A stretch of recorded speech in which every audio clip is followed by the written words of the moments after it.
السلام علیکم ناظرین، میں محمد اسلم حسین سیاست کی عالمی خبروں میں آپ سب کا استقبال کرتا ہوں۔ پیش ہے دنیا بھر سے آج کی کچھ اہم خبریں۔ سعودی وزیر خارجہ شہزادہ فیصل بن فرحان نے کہا ہے کہ عالمی منڈی میں تیل کی کوئی قلت نہیں ہے، اصل مسئلہ آئل ریفائنری کی پیداواری صلاحیت میں کمی ہے۔ العربیہ چینل کے مطابق سعودی وزیر خارجہ نے منگل کو ٹوکیو میں صحافیوں سے گفتگو کرتے ہوئے مزید کہا کہ آج تک ہمیں بین الاقوامی منڈی میں تیل کی قلت نظر نہیں آئی ہے، دراصل آئل ریفائنریوں کی کمی ہے، ہمیں آئل ریفائنری کا دائرہ کار بڑھانے کے لیے مزید سرمایہ لگانا ہوگا۔ سعودی وزیر خارجہ نے توجہ دلائی کہ اوپیک پلس کے مکمل تعاون کے بغیر تیل کی ضروری مقدار کو برقرار رکھنا مشکل ہوگا۔ شہزادہ فیصل بن فرحان نے توجہ دلائی کہ روس اوپیک پلس کو مکمل کرنے والی طاقت ہے۔ اوپیک پلس میں تیل برآمد کرنے والے 23 ممالک شامل ہیں۔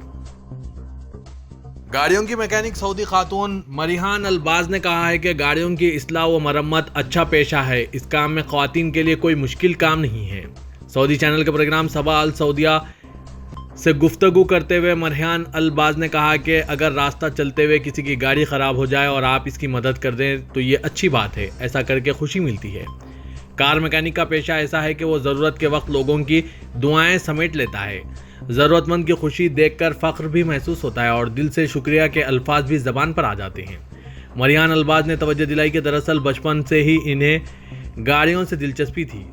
انہوں نے کہا کہ میں مختلف اشیاء کو کھول کر جوڑا کرتی تھی، کار میکینک کا ہنر میں نے اپنے والد سے سیکھا، مجھے اچھا لگتا تھا جب وہ گاڑیوں کی مرمت کرتے تھے، کسی کی گاڑی خراب ہوتی اور وہ اسے سٹارٹ کر دیتے تھے تو یہ منظر مجھے بھلا لگتا تھا، میں نے یہ ہنر اور لوگوں کی خدمت کا جذبہ والد سے ہی سیکھا۔ سعودی وزیر خارجہ شہزادہ فیصل بن فرحان نے جاپانی وزیر خارجہ یوشیماسا ہاشی سے ملاقات کی ہے۔ سعودی پریس ایجنسی کے مطابق ملاقات جاپان کے دارالحکومت ٹوکیو میں ہوئی ہے۔ ملاقات کے دوران دونوں وزرائے خارجہ نے باہمی مشترکہ دلچسپی کے امور پر تبادلہ خیال کیا ہے۔ سعودی عرب اور جاپان کے درمیان تعلقات کے فروغ اور تجارت کو وسعت دینے کے علاوہ مشترکہ مفادات کے تحفظ پر بھی بات چیت ہوئی ہے۔ متحدہ عرب امارات اور فرانس نے شیخ محمد بن زاید ال نہیان کے دورے فرانس کے دوران متعدد معاہدوں اور مفاہمت کی یادداشتوں پر دستخط کیے ہیں، جن کا مقصد مختلف اہم شعبوں میں دو طرفہ تعلقات کو فروغ دینا ہے۔ دونوں ممالک کی جانب سے جن معاہدوں اور مفاہمت کی یادداشتوں پر دستخط کیے جن کا تبادلہ کیا گیا، ان کی تفصیل کچھ اس طرح سے ہے۔ سفارتی مشن کے عملے کے اہل خانہ اور وزارت خارجہ و بین الاقوامی تعاون کو کاروبار کرنے کی اجازت سے متعلق لیٹر آف انٹینٹ پر خارجہ امور و بین الاقوامی تعاون کے وزیر شیخ عبداللہ بن زاید ال نہیان اور فرانس کی یورپ و خارجہ امور کی وزیر کیتھرین کولو نے دستخط کیے ہیں۔ اعلیٰ تعلیم کے شعبے میں دو طرفہ تعاون سے متعلق مشترکہ اعلامیہ پر خارجہ امور و بین الاقوامی تعاون کے وزیر شیخ عبداللہ بن زاید ال نہیان اور فرانس کی یورپ خارجہ امور کی وزیر کیتھرین نے دستخط کیے۔ متحدہ عرب امارات کے صدر شیخ محمد بن زاید ال نہیان نے منگل کو فرانس کے وزیر اعظم ایلزبتھ بورن سے ملاقات کی۔ شیخ محمد بن زاید ال نہیان کی میزبانی بورن کے ان کی سرکاری رہائش گاہ ہوٹل میٹیگون میں کی گئی اور دونوں حکام نے اپنے ملکوں کے درمیان دیرینہ تعلقات پر تبادلہ خیال کیا۔ انہوں نے ان تعلقات کو مزید مضبوط بنانے کے موقع بھی تلاش کیے، جبکہ آج دنیا کو درپیش کچھ انتہائی اہم مسائل کو حل کرنے کے لیے بھی بات چیت کی گئی۔ برطانیہ کے وزیر اعظم کے عہدے کے لیے ہونے والے ایک اور انتخابات میں رشی سنگھ ایک بار پھر 118 ووٹ لے کر سر فہرست رہے، جبکہ کیمی بینڈنوج اس دوڑ سے باہر ہو گئے۔ اب دوڑ میں 3 دعوے دار رہ گئے ہیں۔ رشی کے علاوہ لسٹرز اور پینی مارڈوٹ بھی دوڑ میں شامل ہیں۔ رشی کو تازہ ترین راؤنڈ کے بعد 118 ووٹ ملے ہیں، جبکہ پینی کو 92 اور لسٹرز کو 86 ووٹ ملے ہیں۔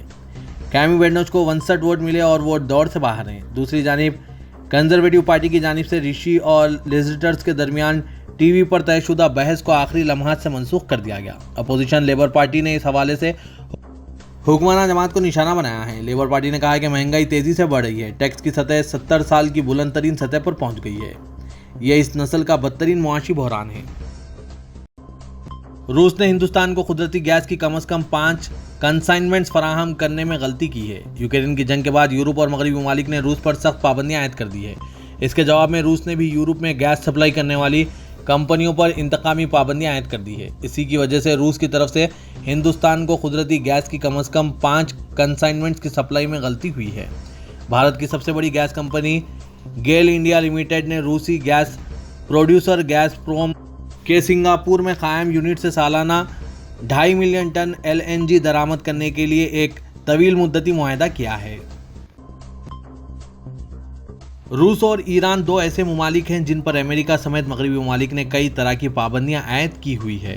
ایسے میں اب روسی صدر پوٹین کے ترجمان نے کہا ہے کہ روس اور ایران ان پابندیوں کا سامنا کر کے اپنی خود مختاری کی قیمت چکا رہے ہیں۔ روسی ترجمان نے یہ بھی کہا کہ دونوں ممالک باہمی تجارت میں ڈالر کا استعمال آہستہ آہستہ بند کر دیں گے۔ روس کے صدر کے ترجمان پیسکوف نے ایک انٹرویو کے دوران کہا کہ دونوں ممالک پر کئی قسم کی پابندیاں عائد کی گئی ہے جن کی تعداد ہزاروں میں ہو سکتی ہے۔ یہ پابندیاں مختلف علاقوں میں لگائی گئی ہے، لیکن یہ وہ قیمت ہے جو ہم اپنی آزادی اور خود مختاری کے لیے ادا کر رہے ہیں۔ امریکہ نے صومالیہ کے علاقے زیرین جوہا میں دہشت گرد تنظیم الشباب کے خلاف فضائی حملے میں 2 دہشت گردوں کو غیر فعال کر دیا ہے۔ امریکہ کے صومالیہ کمانڈو دفتر ایفریکام کے جاری کردہ تحریری بیان کے مطابق صومالیہ میں دہشت گرد تنظیم کے ٹھکانوں کو نشانہ بنایا گیا۔ فضائی حملے میں 2 دہشت گردوں کو غیر فعال بنا دیا گیا۔ بیان میں کہا گیا ہے کہ آپریشن میں شہریوں کو کوئی نقصان نہیں پہنچا۔ صومالیہ حکومت کے ساتھ مل کر الشباب کے خلاف آپریشن جاری رہے گا۔ ترک صدر رجب طیب اردغان ان دنوں ایران کے سرکاری دورے پر ہیں۔ صدر اردغان نے ایرانی رہبر اعلیٰ آیت اللہ علی خامنئی سے بھی بند کمرے میں ملاقات کی۔ بعد ازاں صدر اردغان نے ایرانی صدر ابراہیم رئیسی سے بھی ملاقات کی۔ سعید آباد پیلس میں ہوئی ملاقات میں دونوں ممالک کے وفود بھی شامل تھے۔ پریس کو اس ملاقات کی کوریج کی اجازت نہ تھی۔ اردغان اور ان کے ایرانی ہم منصب رئیسی نے بعد میں ترکی ایران اعلیٰ سطحی تعاون کونسل کے 7ویں اجلاس کی صدارت کی۔ وزیراعظم پاکستان شہباز شریف کے معاون خصوصی سلمان صوفی نے اعلان کیا ہے کہ پاسپورٹ کی فیس اب آن لائن ادا کی جا سکے گی۔ وزیراعظم شہباز شریف کے معاون خصوصی برائے اسٹریٹجک ریفارمر سلمان صوفی نے ٹویٹ کیا ہے کہ مجھے یہ اعلان کرتے ہوئے خوشی ہو رہی ہے کہ director general immigration and passport نے ایک ایپ تیار کر لی ہے جس کے ذریعے پاسپورٹ کی تمام ادائیگیاں آن لائن کی جا سکے گی۔ انہوں نے کہا کہ آن لائن ادائیگیوں سے اب لمبی قطاروں اور بینکوں کے چکر کاٹنے کی ضرورت نہیں پڑے گی۔ پاکستان کے معروف T V anchor Aamir Liaquat حسین کی تیسری بیوی دانیہ شاہ نے ان کی موت کی وجہ جاننے کے لیے پوسٹ مارٹم کرانے کی استدعا کی ہے، جو کہ منظور کر لی گئی ہے۔ عدالت کی جانب سے فریقین کو تیاری کر کے آنے کی ہدایت دیتے ہوئے سماعت کے لیے 28 جولائی کی تاریخ مقرر کی گئی ہے۔